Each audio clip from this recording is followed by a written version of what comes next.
Hello students, welcome back. I hope you all are good and doing study at home. So here is the video of class 10th biology, and as you know we are studying chapter 2 control and coordination, and in this chapter we are studying how the body of plants and animals get controlled and coordinated. Okay, what are the systems and functions are there. So we know that in animals there are two systems which help in the control and coordination of all the functions and organs that are present in their body, and nervous system and endocrine system. Okay, endocrine system, these two systems are very necessary. So in endocrine system there are hormones. Okay, organic chemicals are there, they are called hormones, and these hormones are the chemical messenger which control the functions of different kind of tissues and organs in our body. And we know that the hormones, the level of hormones is very necessary to be in controlled manner, so that the function of our body will be in normal condition. Okay, so we will today we'll talk about the feedback control of endocrine hormones. Okay, हम ये जानेंगे कि कैसे hormones का जो level है वो control होता है हमारी बॉडी में, क्योंकि अगर हार्मोन ज़्यादा हो जाता है, अगर हाइपर मतलब ज़्यादा हो जाता है या फिर हाइपो यानी कि कम हो जाता है, ठीक है, तो एंडोक्राइन ग्लैंड अगर ज़्यादा हार्मोन सिक्रेट करता है तो भी हमारे बॉडी के लिए एक एबनॉर्मल बात है, और ये this is not good for our body. Okay, and अगर कम हार्मोन सिक्रेट होता है, एंडोक्राइन ग्लैंड कम एक्टिव हो जाता है और कम हार्मोन्स हमारी बॉडी में सिक्रेट होते हैं, लेस देन इनफ, तो वो भी हमारी बॉडी के लिए एबनॉर्मल है और उससे बहुत सारी बीमारियां हमारी बॉडी में हो जाती हैं. तो एंडोक्राइन ग्लैंड की हाइपो एक्टिविटी और हाइपर एक्टिविटी दोनों ही क्या है, डेंजरस है और नुकसानदेह है. इसलिए हमारी बॉडी में हार्मोन्स या फिर आप कहें कि एंडोक्राइन ग्लैंड के फंक्शनिंग को नॉर्मल करने के लिए क्या है, देयर आर सम मैकेनिज़्म. ठीक है, हमारी बॉडी में क्या है, मैकेनिज़्म है, एंड जो एंडोक्राइन ग्लैंड के फंक्शन को नॉर्मल रखते हैं और हार्मोन के लेवल को क्या करते हैं, बैलेंस करके रखते हैं हमारी बॉडी में. ओके, सो इसके लिए हमारे पास जो मैकेनिज़्म है उसको बोलते हैं feedback control. This is possible by the feedback control. And feedback control जो है वो पॉजिटिव भी हो सकता है, निगेटिव भी हो सकता है, या दोनों में से किसी एक फीडबैक कंट्रोल मैकेनिज़्म को यूज़ करके हार्मोन का लेवल जो है वो बैलेंस किया जाता है, पॉजिटिव या फिर निगेटिव. ठीक है, तो देयर आर 3 मैकेनिज़म्स. क्या है ये 3 मैकेनिज़्म जिसके थ्रू हार्मोन का लेवल रेगुलेट होता है? Feedback control by hormones, feedback control bye metabolites and feedback control bye nerves. ठीक है, हार्मोन्स के थ्रू खुद हार्मोन्स ही फीडबैक देकर अपने लेवल को कंट्रोल करवाते हैं, या फिर मेटाबोलाइट्स की हेल्प से भी कंट्रोल किया जाता है, या फिर नर्व्स भी बहुत ही इंपॉर्टेंट रोल प्ले करते हैं हमारे बॉडी में एंडोक्राइन ग्लैंड की एक्टिविटी को रेगुलेट करने के लिए, बैलेंस करने के लिए. ठीक है, तो 1 by 1 हम इन तीनों के बारे में पढ़ेंगे. पहले हार्मोन्स के बारे में, then metabolites and then nerves. ठीक है, सबसे पहले तो फीडबैक का मतलब क्या होता है. फीडबैक का मतलब होता है कि किसी को बताना, ठीक है, किसी को बताना कि आप क्या कर रहे हो, सही कर रहे हो, गलत कर रहे हो. तो ठीक है, फीडबैक देना आप जानते होंगे, फीडबैक देते हैं हम जब भी कोई कुछ होता है तो हम उसको फीडबैक देते हैं, रिप्लाई रिस्पॉन्स करते हैं कि what was good, what was not good. ठीक है, तो हार्मोन्स को कंट्रोल करने के लिए फीडबैक मैकेनिज़्म है. हार्मोन्स खुद फीडबैक देते हैं एंडोक्राइन ग्लैंड को, कुछ मेटाबोलाइट्स होते हैं जो फीडबैक देते हैं, या फिर नर्व्स के थ्रू भी सिग्नल्स जाते हैं to control the activity of endocrine glands. Okay, तो सबसे पहले हम पढ़ेंगे feedback control by hormones. Hormones कैसे खुद फीडबैक देकर अपने आप को कंट्रोल करते हैं. देखिए, जैसे एक एग्जाम्पल लेकर हम समझेंगे. ठीक है, हाइपोथैलेमस जो है, जो हमारे ब्रेन में होता है हाइपोथैलेमस, ये पहले स्टिमुलेट होता है किसी भी एक्सटर्नल स्टिमुलाई, क्योंकि आप जानते हैं हाइपोथैलेमस हमारे नर्वस सिस्टम का भी पार्ट है. तो क्या होता है कि कोई भी जो स्टिमुलाई है वो हमारे हाइपोथैलेमस को स्टिमुलस देती है, ठीक है, स्टिमुलेट करती है, और जिससे उसके अंदर रिलीजिंग हार्मोन सीक्रेट होता है। आप जानते हैं कि हाइपोथैलेमस क्या करता है, उसके अंदर स्टिमुलेटिंग एंड इनिबिटिंग हार्मोन्स होते हैं जो सीक्रेट होते हैं, फिर वो जाकर पिट्यूटरी को स्टिमुलेट या इनिबिट करते हैं, ठीक है। तो हाइपोथैलेमस को जैसे ही कोई स्टिमुलस मिलेगा, कोई एक्सटर्नल स्टिमुलस, तो उससे रिलीजिंग हार्मोन सीक्रेट होगा, ठीक है। और ये रिलीजिंग हार्मोन जो है वो क्या होगा, this will stimulate the anterior pituitary to secrete a specific hormone, और वो हार्मोन जाकर एंटीरियर पिट्यूटरी को क्या करेगा, स्टिमुलेट करेगा एक स्पेसिफिक हार्मोन को सीक्रेट करने के लिए। फॉर एग्जांपल अगर हम थायरोट्रोपिक हार्मोन या थायराइड स्टिमुलेटिंग हार्मोन की हम बात करते हैं, TSH की बात करते हैं, ठीक है, हम थायराइड का एग्जांपल लेते हैं। तो जैसे थायरोट्रोपिक हार्मोन या थायराइड स्टिमुलेटिंग हार्मोन है, ये क्या हुआ कि ये सपोज़ कि हाइपोथैलेमस ने क्या किया, thyrotropic stimulating hormone releasing hormone secrete किया, ठीक है, TSH-RH, ये हाइपोथैलेमस से सीक्रेट हुआ। Thyroid stimulating hormone releasing hormone, ये कहाँ से सीक्रेट हुआ, हाइपोथैलेमस से, और ये आकर एंटीरियर पिट्यूटरी में TSH को रिलीज़ करवाएगा, ओके, क्योंकि ये रिलीजिंग हार्मोन है तो ये एंटीरियर पिट्यूटरी के सेल्स को आकर स्टिमुलेट करेगा, तो उससे क्या होगा कि थायराइड स्टिमुलेटिंग हार्मोन सीक्रेट होगा। अब ये थायराइड स्टिमुलेटिंग हार्मोन क्या है, एक ट्रॉपिक हार्मोन है, तो ऑब्वियसली आप जानते हैं ये आगे जाकर किसी ग्लैंड को स्टिमुलेट करेगा। कौन सी ग्लैंड को, क्योंकि ये थायराइड स्टिमुलेटिंग हार्मोन है तो ये थायराइड ग्लैंड को आगे जाके स्टिमुलेट करेगा टू प्रोड्यूस थायराइड हार्मोन, जिसको हम थायरॉक्सिन बोलते हैं, ठीक है। अब क्या होगा, if the level of thyroxine in the blood is high, ठीक है, सपोज करिए कि इतना कुछ हो गया और ब्लड में TSH ने क्या किया, थायराइड ग्लैंड को स्टिमुलेट किया, तो इससे क्या हुआ, थायरॉक्सिन हार्मोन सीक्रेट हुआ, ठीक है, थायरॉक्सिन हार्मोन सीक्रेट हुआ।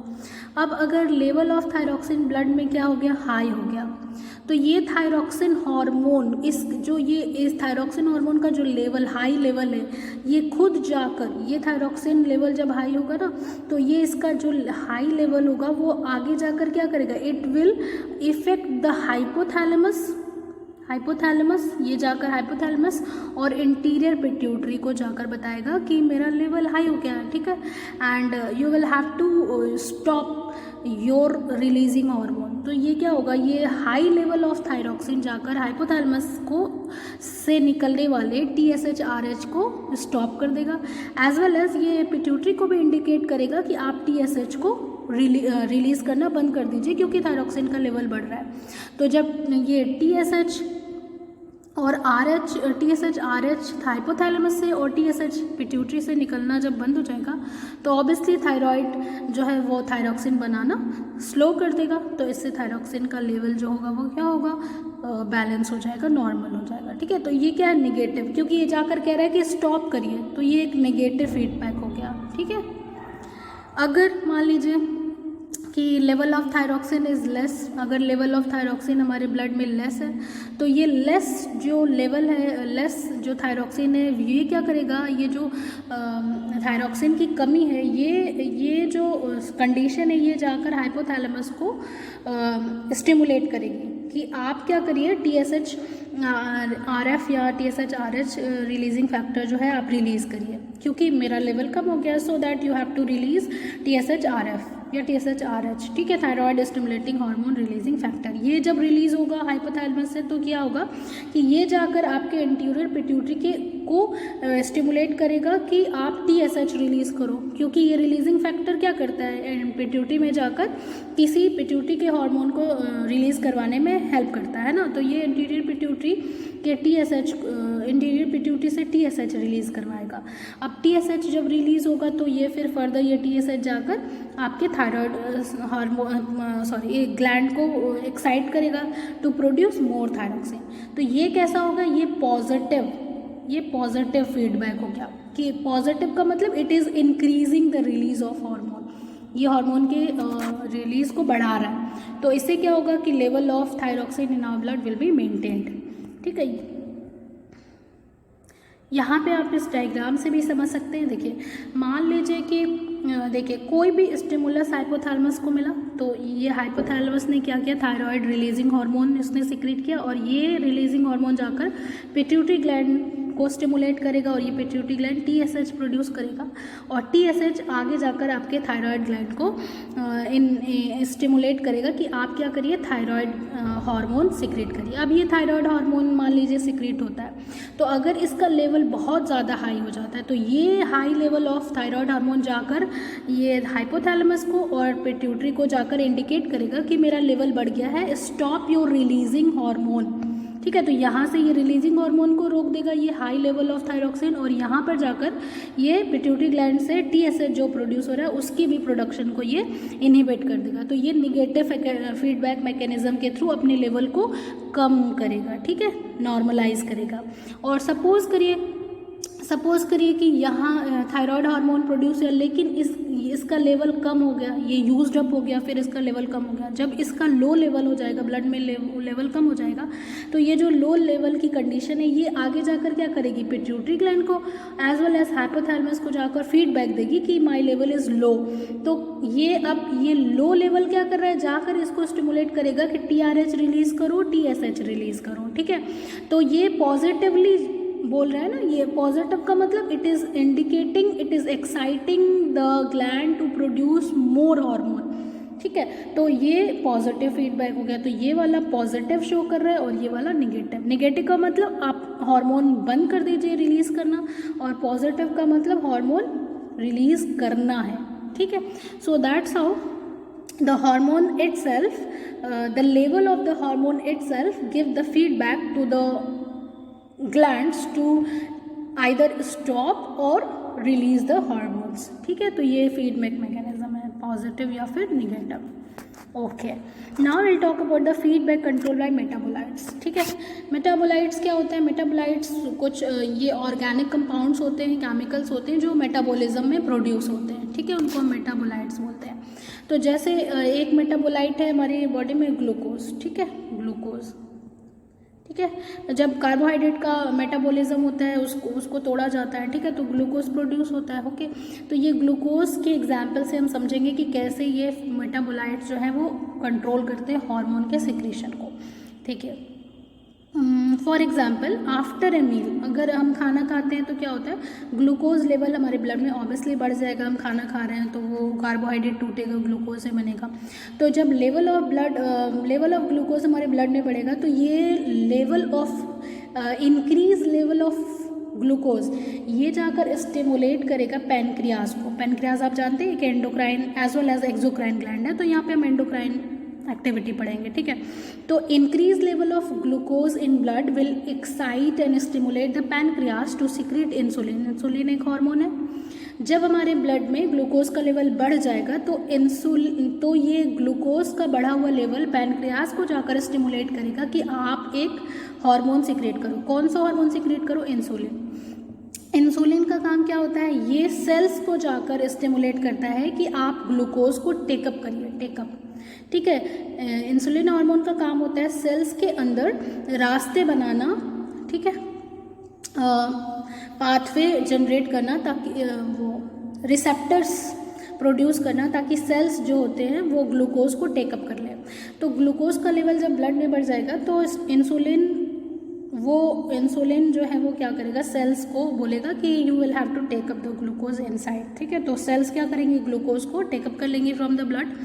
इससे क्या होगा कि जो ग्लूकोज का लेवल है वो हमारे ब्लड में क्या हो जाएगा, नॉर्मल हो जाएगा। ठीक है, लेकिन अगर मान लीजिए क्या हुआ कि ग्लूकोज का लेवल कम हो गया, ये ग्लूकोज का लेवल हमारे ब्लड में कम हो गया, तो ये जो डिक्रीज लेवल ऑफ ग्लूकोज है ये जाकर पैनक्रियाज के सेल्स को बोलेगा कि अपना इंसुलिन का लेवल क्या कर दीजिए, कम कर दीजिए। इंसुलिन का लेवल जब हमारे ब्लड में कम हो जाएगा तो जो ग्लूकोज इनटेक हो रहा था सेल्स के थ्रू वो भी कम हो जाएगा। ठीक है, तो इस तरीके से जो ग्लूकोज है, एक ग्लूकोज हार्मोन नहीं है, आप जानते हैं एक मेटाबोलाइट है। तो ये ग्लूकोज क्या कर रहा है, ये फीडबैक देकर इसका ग्लूकोज का जो लेवल है ब्लड में वो फीडबैक दे रहा है पैनक्रियाज को, और इस तरीके से जो इंसुलिन है वो इंसुलिन का जो प्रोडक्शन है वो मेंटेन हो रहा है ना, बैलेंस हो रहा है, इक्वलाइज हो रहा है। ओके, यहाँ पे आप देख सकते हैं, देखिए ये ब्लड का लेवल है, ब्लड का ग्लूकोज लेवल है, अगर ये इंक्रीज़ हो गया तो ये जाकर पैनक्रियाज से बोलेगा कि इंसुलिन आप पैदा करिए, ज़्यादा रिलीज़ करिए। इससे क्या होगा, ग्लूकोज का अपटेक बढ़ जाएगा, सेल्स ग्लूकोज को यूज़ करने लगेंगी और ब्लड में ग्लूकोज का लेवल नॉर्मल हो जाएगा। ठीक है, अब मान लीजिए सेल्स ने सारे ग्लूकोज यूज़ कर ली तो क्या होगा, ब्लड में ग्लूकोज का लेवल लो हो जाएगा। अब जब ग्लूकोज का लेवल लो हो जाएगा तो ये जाकर फिर से बोलेगा, ये जो लो ग्लूकोज लेवल है ये पैनक्रियाज से जाकर बोलेगा कि अब आप ग्लूकागॉन नाम का एक हार्मोन होता है, पैनक्रियाज से रिलीज होता है, उसको रिलीज़ करने के लिए ये बोलेगा। ठीक है, तो ये ग्लूकागॉन क्या करता है कि ये ग्लाइकोजन को ब्रेक करके ग्लूकोज बनाता है। ठीक है, तो ग्लूकोज का प्रोडक्शन बढ़ाएगा।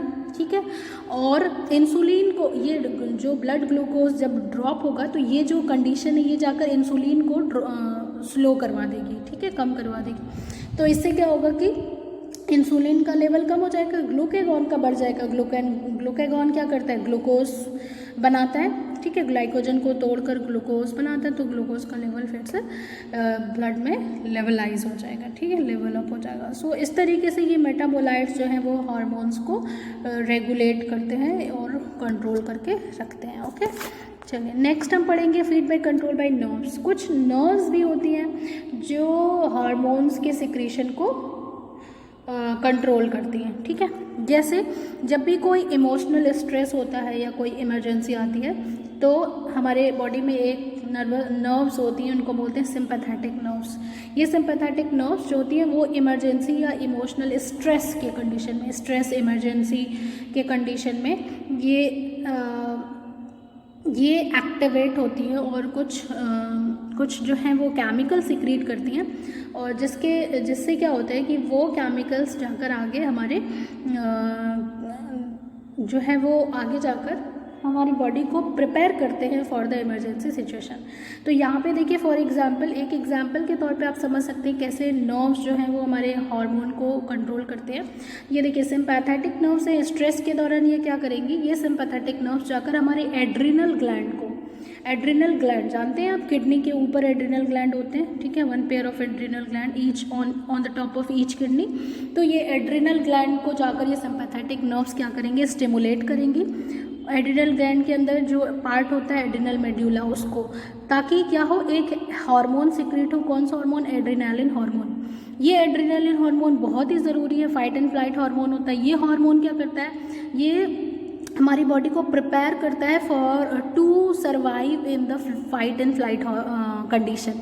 ठीक है, इमरजेंसी कंडीशन में हमारे बॉडी को प्रिपेयर करने के लिए ये हार्मोन बहुत ज़रूरी, क्योंकि इस कंडीशन में, इमरजेंसी की कंडीशन में ये जाकर ये क्या करता है, हमारी बॉडी में हमारी ब्लड में ग्लूकोज के लेवल को बढ़ाता है, ब्लड प्रेशर बढ़ाता है, ताकि ग्लूकोज और ऑक्सीजन है वो जो ज़्यादा से ज़्यादा हमारी सेल्स को पहुँचे।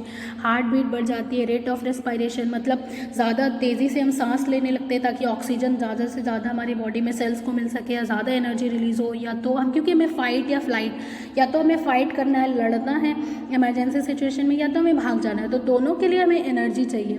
ठीक है, और वो एनर्जी कैसे मिलेगी, ग्लूकोज से मिलेगी। ग्लूकोज के लिए ये क्या करता है, एड्रेनालिन जाकर हमारे लीवर को बोलता है कि ग्लाइकोजन जो उसके अंदर स्टोर करके रखा है वो तोड़ कर क्या करता है, ग्लूकोज बनाता है। अब ग्लूकोज को से एनर्जी बनाने के लिए हमें क्या चाहिए, ऑक्सीजन चाहिए। ऑक्सीजन के लिए रेट ऑफ रेस्पिरेशन ये बढ़ा देता है, प्लस जो ग्लूकोज बनना है वो हमारी सेल्स तक पहुँचे, इसके लिए वो ब्लड प्रेशर, हार्ट बीट बढ़ा देता है ये एड्रेनालिन, ताकि हमारी बॉडी में एनर्जी का लेवल हाई हो जाए और हम इमरजेंसी सिचुएशन में जो है वो हम उसमें सर्वाइव कर सकें। ओके, जब इमोशनल स्ट्रेस ओवर हो गया, मान लीजिए इमरजेंसी सिचुएशन ख़त्म हो गई, तो ये नर्व जो हैं सिंपैथेटिक नर्व्स, ये जाकर एड्रिनल ग्लैंड में जाकर ये सिग्नल देंगी कि stop to release the adrenaline. ठीक है, एड्रेनालिन के हार्मोन के सिक्रेशन को कम कर दीजिए, अब सिचुएशन सही है। तो इस तरीके से ये नर्व्स भी क्या करती हैं, हार्मोन्स के रिलीज़ को, हार्मोन्स के लेवल को क्या करती है, बैलेंस करती हैं, और कब हार्मोन रिलीज़ करना है, कब नहीं करना है, कब कम करना है, ये सारा चीज़ ये नर्व्स भी क्या कर सकती हैं, ये कंट्रोल कर सकती हैं। तो ये फीडबैक कंट्रोल बाय नर्व्स है। ठीक है, ये इस तरीके से आप समझ सकते हैं। Okay, so likewise by these three feedback control mechanism in our body, the level of hormones is regulated and controlled. Okay, so that's all for this video. In the next video we'll talk about some more topic. Till then, thank you everyone, have a nice day.